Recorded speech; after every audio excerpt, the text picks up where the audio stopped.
Hey guys, welcome back to Beamer PhD. I'm your host Tim, and today we're going to talk about tires and balancing.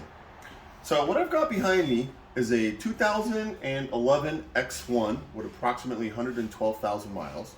The customer had brought the vehicle in for an oil leak. Actually, it was a burning smell. We identified that it was as a result of a valve cover gasket. So after we repaired it, we go on a road test for about 20 miles to make sure that we don't have any existing conditions or new conditions that arose, and that's called our quality control road test.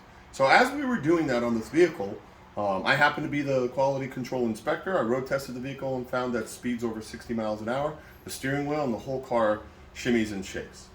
During the inspection, we had already identified that the control arm bushings are torn and need to be replaced, as well as the shocks are starting to leak. Unfortunately, it's not in the budget to do those at that time, but we want to make sure that we're not shipping a car that has a pre. So if you take a look at the condition of the tire, what I have here, so I've got some chunking or some uneven wear on the inner and the outer edge.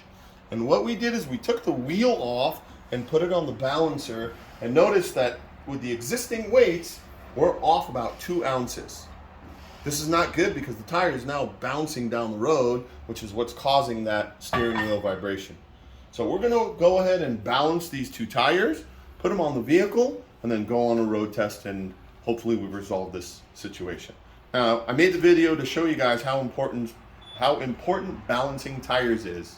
Traditionally on a BMW, you have a staggered formation, which means you have a wider rear tire than you do the front one. You don't want to rotate at that point, but you still want to balance the tires.